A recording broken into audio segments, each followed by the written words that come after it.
O Senhor esteja convosco. Está no meio de nós. Proclamação do Evangelho de Jesus Cristo segundo Mateus. Glória a vós, Senhor.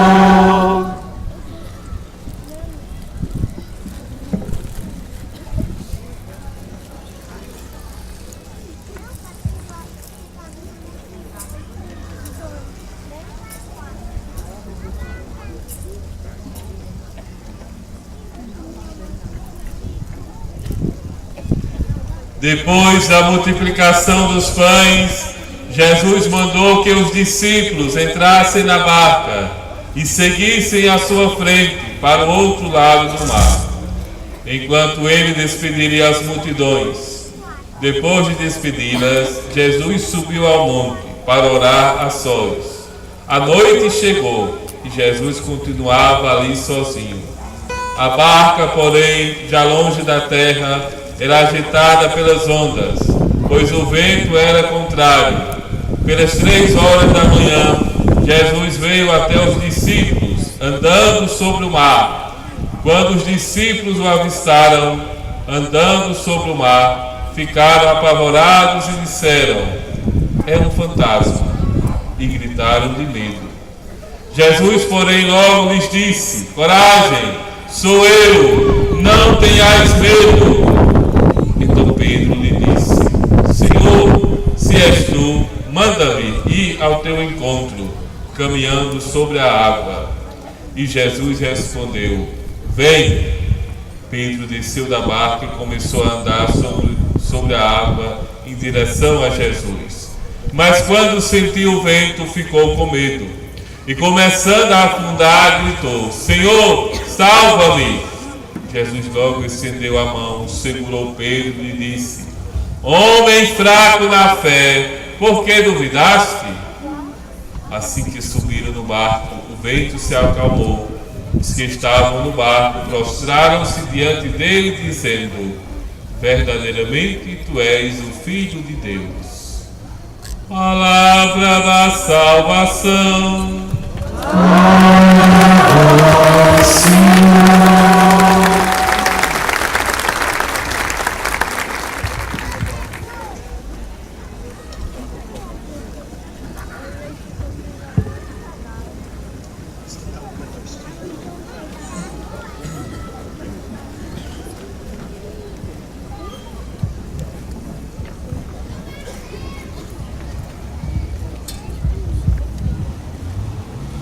Nós vamos cantar um refrão ao Espírito Santo, pedindo que Ele nos ajude a aprofundar a palavra, nos dê o entendimento da palavra que foi proclamada agora. Quero mergulhar nas profundezas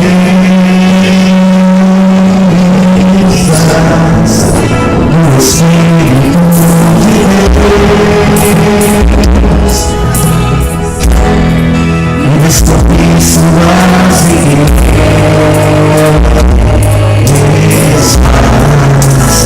em meu coração. Descobrir suas riquezas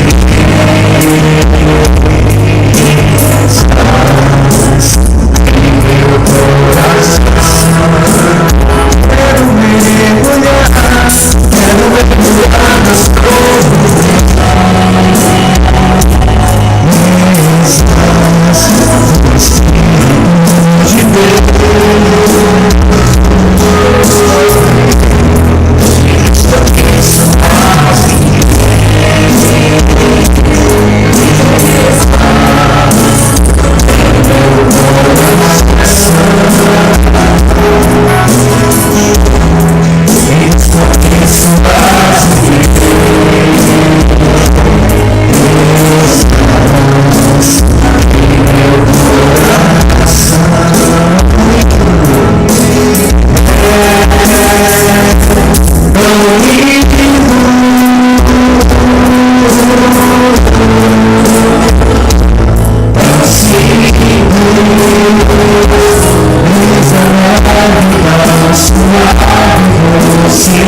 Louvado seja o nosso Senhor Jesus Cristo.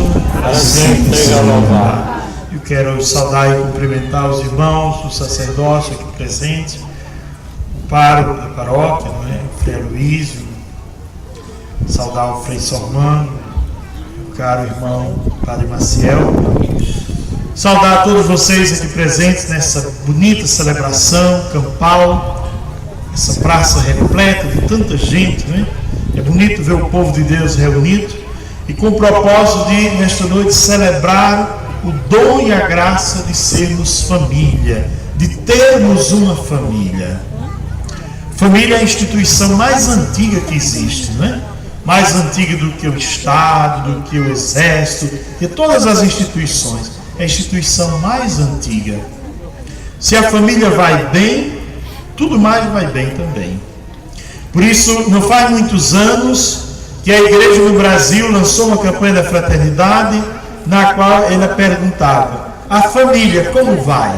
Era uma pergunta muito direta, que exigia também uma resposta sem arrudeios. E eu podia começar essa reflexão de hoje fazendo essa pergunta para cada um: como é que está a sua família hoje? Encerramento da Semana da Família, 10 de agosto de 2014. Como é que está a sua família? Como é que está o seu lar? Eu pergunto pelo seu lar porque casa é fácil construir. Casa se constrói com tijolos, com cimento, com ferro, mas um lar não se constrói assim. Um lar se constrói com sentimentos, se constrói com virtudes. Um lar se constrói de outro modo. Por isso eu pergunto: como é que está o seu lar? Como é que está a sua família hoje? Eu faria a pergunta hoje até de maneira mais, eu diria assim, mais clara ainda. Se você pudesse dar uma nota à sua família hoje, que nota você daria à sua família de 0 a 10? Olhando todas as várias situações da vida familiar. Por exemplo, como é que anda o diálogo em casa? Que nota você daria ao diálogo entre marido e mulher, entre pais e filhos? Como é que anda o diálogo em casa? Está existindo tempo para conversar? Está existindo espaço, ambiente para conversar, para dialogar sobre a vida? Não faz muito tempo que Augusto Cury, num dos seus livros, dizia que os pais conversam muito com os filhos sobre futebol, sobre o time, sobre essas coisas, mas sobre a vida mesmo se conversa pouco em casa. Como é que está a sua família em termos de diálogo? Tem existido diálogo? Eu pergunto porque eu conheci certa vez uma família meio destroçada e o filho daquela casa morava na casa da avó, porque dizia que não suportava os pais. Eu não suporto meus pais, eu não suporto meu pai, eu não suporto minha mãe, a minha casa é um inferno. Esse é um inferno, então, esse é o primeiro capeta que tem lá, Esse é o primeiro capeta que mora lá. Minha casa é um inferno, não suporto ninguém, por isso eu moro com minha avó. Então a gente pergunta: como é que está o diálogo em casa, pais e filhos, e entre casal mesmo, marido e mulher? Porque eu conheci uma vez uma senhora, estava pregando um retiro, e me veio então aquela senhora e disse: padre, lá em casa a coisa não está fácil. Faz 3 meses que eu não dirijo uma palavra para o meu velho, e nem ele fala comigo. 3 meses que a gente não se fala. Eu disse: mas e aí? Como é que vocês vivem no dia a dia sem se falar? Como é que vocês vivem, por exemplo, a intimidade de vocês no quarto do casal? Padre, a intimidade é fácil. Quando ele quer alguma intimidade, ele bate na cama 3 vezes. Tum, tum, tum. E eu corro, pulo lá. Pulo na cama também. Então, como é que anda o diálogo em casa? Como é que anda o diálogo entre marido e mulher? Tem havido em casa espaço para conversar? Tem se criado em casa ambiente de diálogo? Essa é uma pergunta que a gente pode se fazer. Às vezes os filhos de vocês procuram um tio, uma tia, uma avó para conversar, porque dizem: em casa meus pais não me escutam. Ou às vezes procura um padre, não é? Muitos jovens procuram a gente. Ô padre, eu vim conversar com o senhor porque meu pai não tem tempo para mim, minha mãe não tem tempo para mim.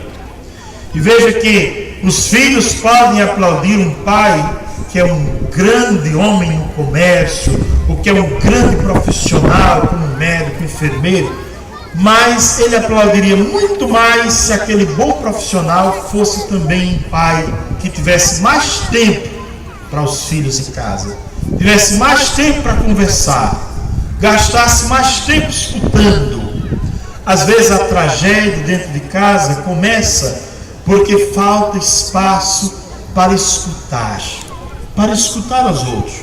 Nós gostamos muito de barulho e de escutar a televisão, gastamos pouco tempo escutando os outros. E agora, depois de WhatsApp, tantas coisas que tem na internet, no celularzinho, todo mundo quer ficar com aquilo ali, não é? Toda hora. Outro dia eu também estava em Roma estudando, né? Fiquei lá quase 4 anos, e tinha um colega padre, né? Que ele gostava muito daquele negócio, né? E um dia ele, juntamente com mais outro, me chamaram para jantar no restaurante, nós fomos, tudo bem, mas no meio do jantar ele ficava lá com aquele celularzinho, né? E disse: meu irmão, você me chamou para cá, chamou outro colega, a gente conversar, vamos deixar o celular para outro momento, vamos estabelecer diálogo assim, olhando nos olhos, né? Esse aqui é o diálogo. Você pode ter 2.000 amigos no Facebook, mas na hora que você precisa, para onde você corre? Para a família. Você corre para casa, você corre para o colo do pai, da mãe. Você pode ter 2.000 amigos na internet, mas na hora da precisão é para casa que você corre. Então, como é que anda o diálogo? Primeira boa pergunta para nos fazermos nesta noite. A segunda boa pergunta que podemos nos fazer nesta noite é como anda a vida de oração em família. Hoje é dia dos pais e eu digo a vocês, não pode existir, o pai não pode ser um pai bom se ele não tiver em primeiro lugar temor de Deus, se ele não colocar Deus no centro da sua vida. O Frei Raniero Cantalamessa, que é um dos grandes pregadores, né, da atualidade, ele diz assim: sabe por que os filhos não obedecem mais aos pais? Porque os pais são desobedientes ao Pai do céu. Então, quando os filhos veem que em casa não existe também lei espiritual, as outras leis são também quebradas com muita facilidade. Lá em casa os meninos não têm hora para chegar, lá em casa chega a qualquer hora, chega, faz como quiser. Então, como é que anda a vida de oração em família?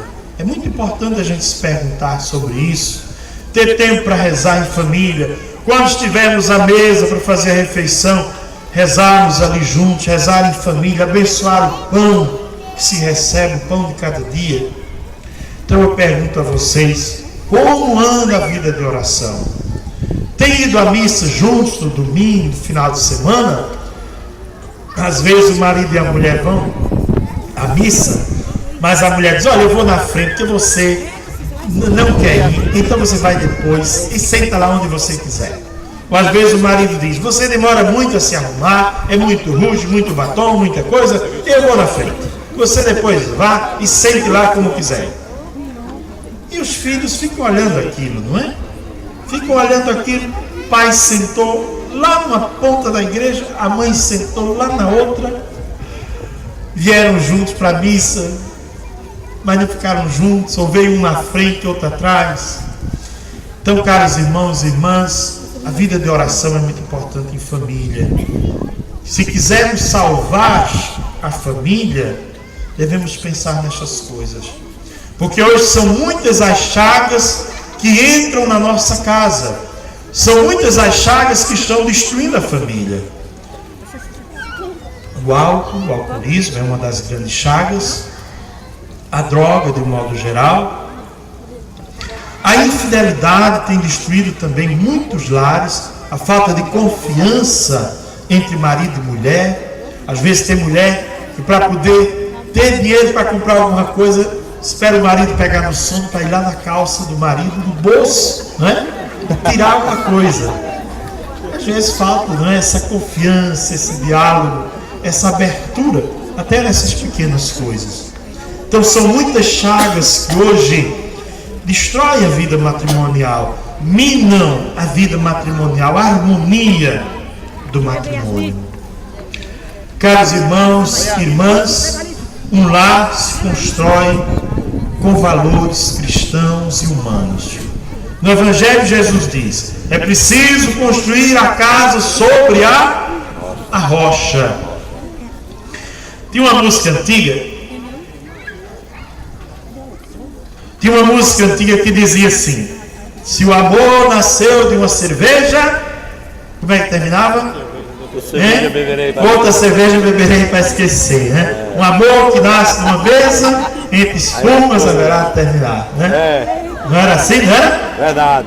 Não era assim? Para dizer que, como diz o Padre Zezinho de uma forma mais romântica, não é? Que nenhuma família comece em qualquer de repente, não é? Que haja o planejamento familiar.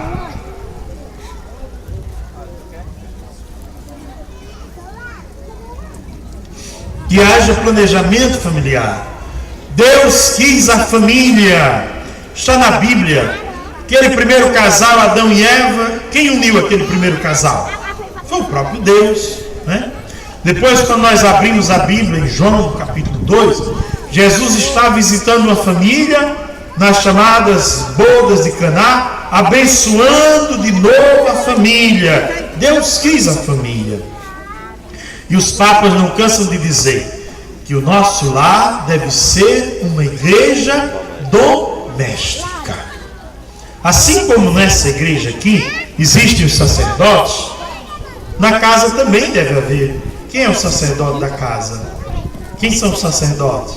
O pai e a mãe, não é? Que tem a missão de santificar o lar, tem a missão de ensinar os filhos o bom caminho. E o ensinamento se dá corrigindo também, sabe, e aprendendo a dizer não aos filhos.